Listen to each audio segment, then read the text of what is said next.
আসসালামু আলাইকুম প্রিয় দর্শক, আজকে আমরা বাজারে যাইনি, তারপরে আপনাদের জন্য একটা আপডেট রেডি করেছি। অনেকে কমেন্ট করেছেন বা অনেকে জানতে চেয়েছেন ফোনের মাধ্যমে যে আমরা যেন বাজারের আপডেটটা জানিয়ে দিই।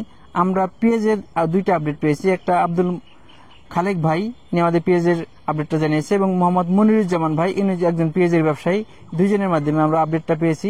আজকে বাজার ছিল ফরিদপুরের কাদিরদি এবং তালমা, দুইটা বাজারের আপডেটটা আমরা জানতে পেরেছি। আজকে পেঁয়াজের 1600 থেকে 1800 টাকা হাই কোয়ালিটি পেঁয়াজটা, তবে কোয়ালিটি ভেদে 1300-1400 টাকাও আছে।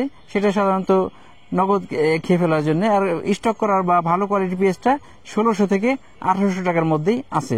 প্রিয় দর্শক, আমরা পাটের আপডেটটা জেনেছি আব্দুল মালিক ভাইয়ের মাধ্যমে। আজকে আমরা জানতে পারছি পাটের 3500 থেকে শুরু করে সর্বোচ্চ 4000 টাকা পর্যন্ত আছে, তবে বেশিরভাগ পাট 3800 থেকে 3900 বা 3950 টাকার মধ্যেই সীমাবদ্ধ আছে। প্রিয় দর্শক, আমাদের ভিডিওটি ভালো লাগলে লাইক, কমেন্ট, শেয়ার দিয়ে আমাদের সাথেই থাকবেন। নিয়মিত আপডেট পেতে চ্যানেলটিকে সাবস্ক্রাইব করে রাখবেন।